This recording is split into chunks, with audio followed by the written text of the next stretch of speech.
Nah, soal situasi dan kondisi sekarang, semua ini kan balik lagi bahwa ada orang-orang yang memang nggak suka dengan Pak Jokowi, sehingga apapun yang dilakukan oleh Pak Jokowi itu memang buat mereka tuh nggak bagus.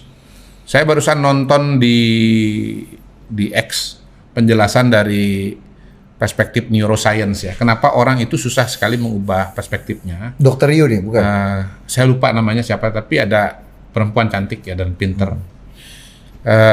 Dia mengatakan ada 2 jenis bias yang terjadi pada manusia. Pertama itu confirmation bias, di mana orang ya, semua orang ya, termasuk tentu kita ya, dan berlaku juga bahwa pandangan-pandangan yang tidak sesuai dengan mereka itu kemudian diseleksi gitu. Jadi mereka hanya menerima pandangan yang sesuai gitu. Nah, yang kedua ada yang namanya anchor bias. Jadi orang itu kalau sudah punya satu pandangan, dia susah mengubah. Karena satu, pandangan yang sudah di awal itu seringkali berkaitan dengan identity dia. Pandangan yang berbeda itu menjadi ancaman bagi identity atau menimbulkan ketidaknyamanan lah. Sehingga orang itu ya cenderung bertahan dengan sikap dia yang semula gitu. Nah, berkaitan dengan perbedaan-perbedaan pandangan ini memang dari surveinya indikator yang baru keluar ini kan kelihatan ya. Bagaimana kemudian pandangan-pandangan politik itu ya sebetulnya berpengaruh terhadap kepuasan kepada Pak Jokowi gitu.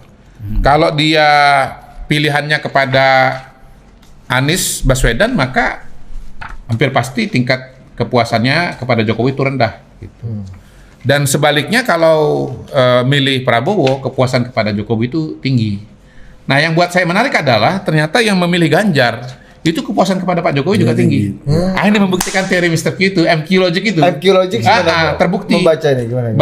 Bahwa memang pendukung Prabowo dan pendukung Ganjar itu satu kolam sebetulnya, yaitu kolam yang pro kepada Pak Jokowi. Ya. Saya kira ini akan kita hadapi terus ke depan, dan menurut saya kita dengan mudah juga bisa melihat bahwa pandangan-pandangan yang kontra ini kan sumber-sumbernya itu kan sudah jelas lah ya. Kalau podcast, ini podcastnya si A, si B, si C kan gitu kan. Ada siapa lagi? Ada itu. Agak mirip-mirip. Sekarang jadi kita harusnya paham saja ini menurut pernyataan dan perkataan siapa. Tentunya kita juga menyadari bahwa di total politik atau di tempat Bang Zulfan kita kan punya perspektif atau punya mazhabnya sendiri gitu loh. Jadi ya tinggal kita masing-masing dalam kebebasan berbicara ya, dan alam demokrasi ini ya Bang ya. Semuanya ya bertarung bebas saja. Ya, sehingga kemudian nanti publik itu akan lebih percaya dan lebih ikut pemikiran yang mana gitu.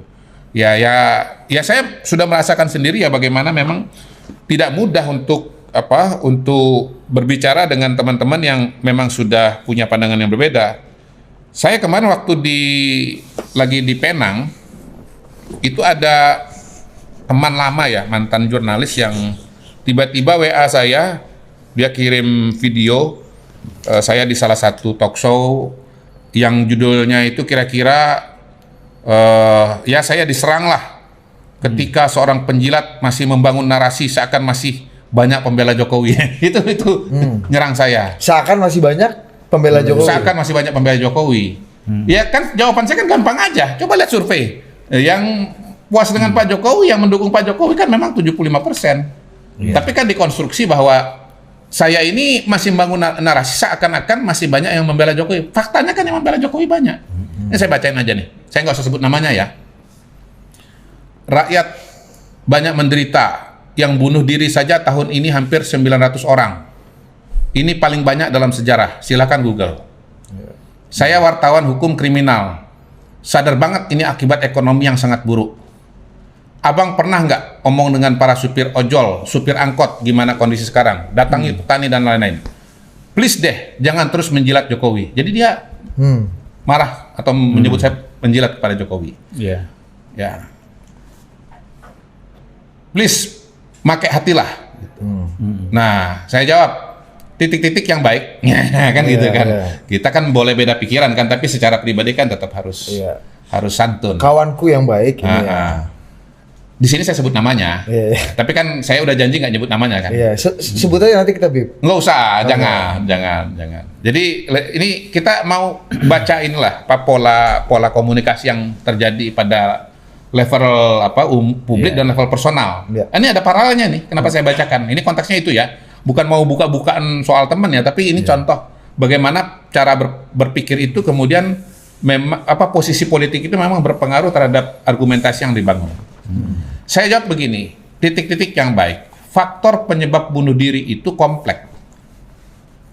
Mulai dari variabel internal seperti putus cinta, tipe kepribadian, kondisi keluarga sampai variabel eksternal. Seperti kondisi ekonomi, keluarga, negara dan lain-lain. Gitu.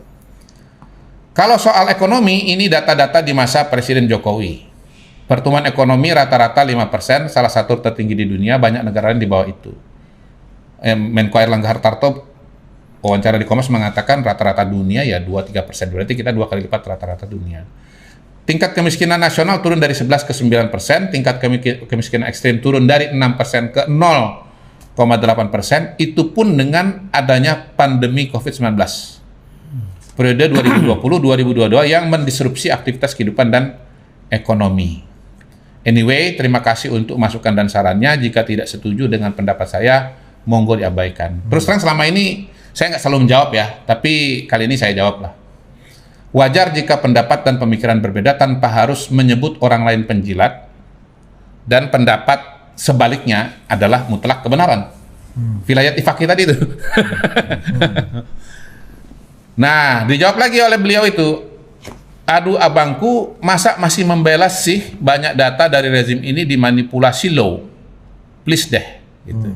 Saya hanya prihatin banyak saudara-saudara tambah miskin dan menderita. Kalau yang bunuh diri sebanyak itu artinya ada ribuan lagi yang mungkin saja melakukan hal yang sama. Ini saya nggak bantah lah.